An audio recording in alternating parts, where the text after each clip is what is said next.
Hi everyone, good morning. আজকে এখন চলে এসেছি আমরা শ্যামনগর কালীবাড়ি, এই যে কালী মন্দিরটা। তো চলো তোমাদের সাথে এখন থেকে ব্লগটা স্টার্ট করছি। আশা করছি তোমাদের আজকে ব্লগটা ভালো লাগবে। আজকে এসেছি বেসিক্যালি গাড়ি পুজো দিতে।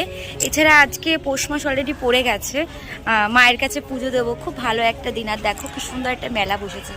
মানে পৌষ মাসে এখানে মন্দিরেই মেলা বসে। তো চলো তোমরা ব্লগটা দেখতে থাকো।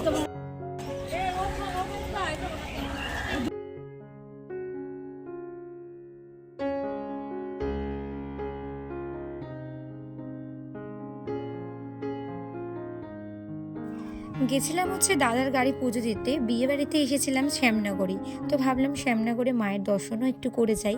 আর দাদা বলছিল যে অনেকদিন ধরে গাড়িটা পুজো দেবে, তো নতুন যেহেতু গাড়ি, তো ভাবলাম একবার পুজো দিয়ে নিই। শ্যামনগরে কাছাকাছি একটু ফুল আনতে এসেছিলাম, তো ওখান থেকে হঠাৎ করে প্ল্যানিং হলো যে শ্যামনগর কালীবাড়ি যাব। আর আজকের দিনটা খুবই একটা বিশেষ দিন, মানে পৌষ মাসের প্রথম মঙ্গলবার। মন্দিরেও খুব ভালো ভিড় হয়েছিল, আর বেশ দেখলাম লোকের গম গম করছে। যাই হোক, ঠাকুরমশাই রেডি করে আমরা কিন্তু এখানে পুজোটাও দিয়ে নিয়েছি।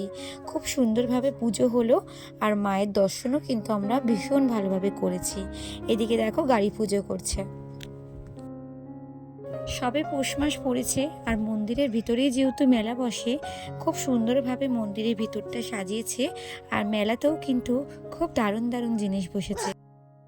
কথাতেই আছে না, ঠাকুর না চাইলে কিন্তু সেইখানে যাওয়া যায় না। সকালবেলায় ঠিক করেছিলাম যে যাব, তারপরে হঠাৎ করে বললাম যে আর যাবো না। তো ওই যে মা টানলো, তাই মায়ের দুয়ারে এসে পড়লাম। যাই হোক, এখানে আমাদের পুজো দেওয়া কমপ্লিট, এবার বাড়ির দিকে যাব। আমাদের পুজো দেওয়া কমপ্লিট হয়ে গেছে, খুব তাড়াতাড়ি আর খুব সুন্দরভাবে মায়ের দর্শন করতে পেরেছি।